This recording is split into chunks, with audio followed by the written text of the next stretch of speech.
आज हम बात करने वाले हैं द इनक्रेडिबल हल्क मूवी की।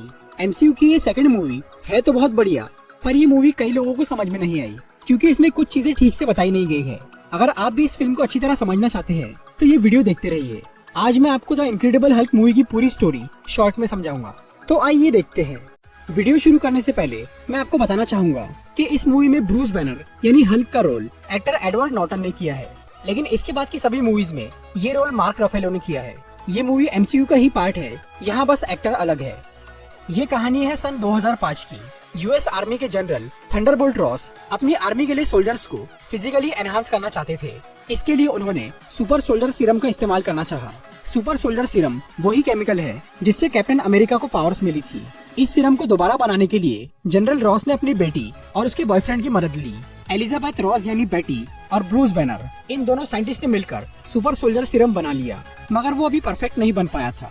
जनरल रॉस ने बेटी और ब्रूस को ये नहीं बताया था कि वो इस सीरम से क्या करना चाहते हैं, बल्कि उन्होंने ये झूठ बोला कि वो इस सीरम से रेडिएशन का इलाज करना चाहते हैं। ब्रूस बैनर ने इस सीरम को टेस्ट करने के लिए अपनी बॉडी में इंजेक्ट किया और जब उसकी बॉडी पर गैमा रेडिएशन डाला गया तो वो एक खतरनाक राक्षस यानी हल्क बन गया। हल्क ने उस जगह पर मौजूद कई लोगों को मार डाला और जनरल रॉस और बेटी को घायल कर दिया। ब्रूस बैनर हमेशा के लिए हल्क नहीं बना था, बल्कि जब भी उसके इमोशंस बेकाबू होते हैं और उसकी धड़कनें बढ़ जाती है तब वो कुछ देर के लिए हल्क बन जाता है। हल्क एक ऐसा मॉन्स्टर है जो कि बहुत ताकतवर है, वो बहुत गुस्से में रहता है और उस पे किसी भी हथियार या हमले का कोई असर नहीं होता। जनरल रॉस का ये सुपर सोल्जर एक्सपेरिमेंट फेल हो गया था, लेकिन अब उन्होंने हल्क को एक हथियार बनाने का सोच लिया ताकि वो फौज में अपने दुश्मनों को मार सके। पर ब्रूस बैनर इस बात के लिए राजी नहीं होता और वो वहाँ से भाग जाता है। यूएस गवर्नमेंट उसका बहुत पीछा करती है, मगर वो किसी के हाथ नहीं आता। वो 5 सालों तक सबसे भागता और छुपता रहता है।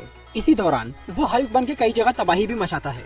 फिर 2010 में वो ब्राजील जाता है और वहाँ एक कोल्ड ड्रिंक की फैक्ट्री में काम करना शुरू करता है। वो यहाँ योगा और ध्यान के जरिए अपने आप को शांत रखता है और 5 महीने तक हल्क को बाहर नहीं आने देता। लेकिन वो हल्क को टेम्परेरी कंट्रोल नहीं करना चाहता था, वो तो उसे परमानेंटली खत्म करना चाहता था। इसीलिए उसने इंटरनेट पर मिस्टर ब्लू नाम के एक साइंटिस्ट से हेल्प लेना शुरू की। मिस्टर ब्लू उसे कई अलग अलग इलाज बताता है, लेकिन कोई भी इलाज काम नहीं करता। मिस्टर ब्लू ब्रूस बैनर से मिलके ही उसे ठीक कर सकता था। एक दिन जब ब्रूस उस कोल्ड ड्रिंक फैक्ट्री में काम कर रहा था तब उसकी एक उंगली कट जाती है और उसका खून एक बोतल में गिर जाता है। कुछ टाइम बाद जब एक कस्टमर उस कोल्ड ड्रिंक को पीता है तो उसे गैमा रेडिएशन की बीमारी हो जाती है। ये खबर जब जनरल रॉस को मिलती है तो वो समझ जाते हैं कि इसमें जरूर ब्रूस बैनर का हाथ है। जनरल रॉस उस कोल्ड ड्रिंक की बोतल के जरिए ब्रूस की लोकेशन का पता लगा लेते हैं और वो उसे पकड़ने के लिए एक स्पेशल टीम के साथ ब्राजील जाते हैं। वहाँ बैनर उनसे बच के भागता है, लेकिन रास्ते में वो कुछ गुंडों से टकरा जाता है। जब वो गुंडे उसे मारना शुरू करते हैं तो वो हल्क बन जाता है और वो उन गुंडों और कई सोल्जर्स को मार डालता है। उनमें से सिर्फ एक सोल्जर एमिल ब्लॉन्स्की जिंदा बच जाता है। जनरल रॉस ब्लॉन्स्की को ब्रूस बैनर की पूरी असलियत बताते हैं तो वो उसे पकड़ने के लिए बेताब हो जाता है। जनरल रॉस ब्लॉन्स्की की बॉडी में थोड़ा सा सुपर सोल्जर सीरम डालते हैं ताकि वो तेज और ताकतवर हो जाए, जिससे कि हल्क को पकड़ने में आसानी हो। दूसरी तरफ ब्रूस वर्जीनिया की कल्वर यूनिवर्सिटी में जाता है। कल्वर यूनिवर्सिटी में ही उसके ऊपर वो एक्सपेरिमेंट हुआ था। यहाँ पर वो कंप्यूटर में से अपने एक्सपेरिमेंट की इन्फॉर्मेशन निकालना चाह रहा था ताकि वो ये इन्फॉर्मेशन अपने इलाज के लिए मिस्टर ब्लू को दे सके, लेकिन अब वो सारी इन्फॉर्मेशन वहाँ से डिलीट कर दी गई थी। निराश होकर जब ब्रूस वर्जीनिया से निकल रहा था तब वो बेटी रॉस से टकरा जाता है।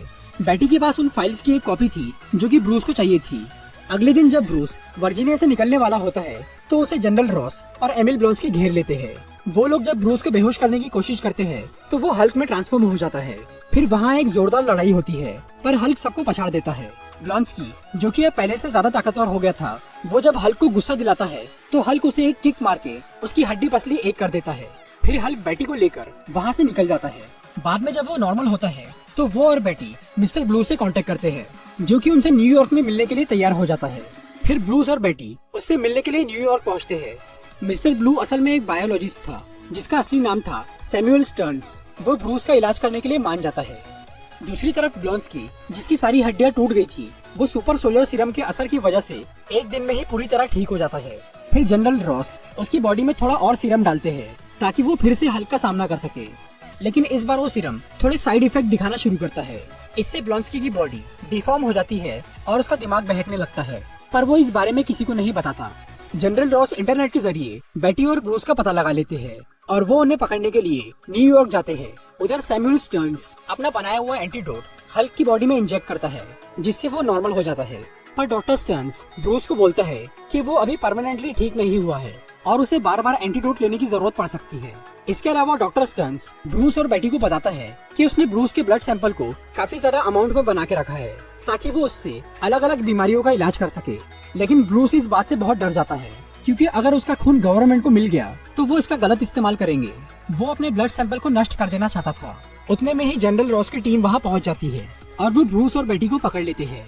और ब्लॉन्स्की, जो कि अब ताकत का भूखा हो गया था, वो सैमुअल स्टर्न्स को बोलता है कि वो उसे हल्क के जैसा बना दे। फिर मजबूरी में डॉक्टर स्टर्न्स ब्लॉन्स्की की बॉडी में ब्रूस का ब्लड इंजेक्ट करता है और फिर उसकी बॉडी पर गैमा रेडिएशन डालता है, जिससे ब्लॉन्स्की एक भयानक राक्षस यानी एबॉमिनेशन बन जाता है और वो पूरे शहर में तबाही मचाना शुरू कर देता है। जब उसे रोकने का कोई और रास्ता नहीं बचता तो ब्रूस फिर से हल्क बनने का फैसला करता है। फिर एबॉमिनेशन और हल्क के बीच खतरनाक लड़ाई होती है, पर हल्क उसके आगे कमजोर पड़ने लगता है। लेकिन जब ब्लॉन्स्की यानी एबॉमिनेशन बेटी को मारने की कोशिश करता है तो हल्क अपने प्यार को बचाने के लिए अपनी पूरी ताकत लगाकर उसे हरा देता है, जिसके बाद एबॉमिनेशन को गिरफ्तार कर लिया जाता है और हल्क वहाँ से भाग जाता है। कुछ टाइम बाद ब्रूस एक दूसरे देश में रहना शुरू करता है और अब वो हल्क को खत्म करने के बजाय उसे अपने काबू में करने की कोशिश करता है। तो दोस्तों, ये थी द इनक्रेडिबल हल्क मूवी की एक्सप्लेनेशन वीडियो।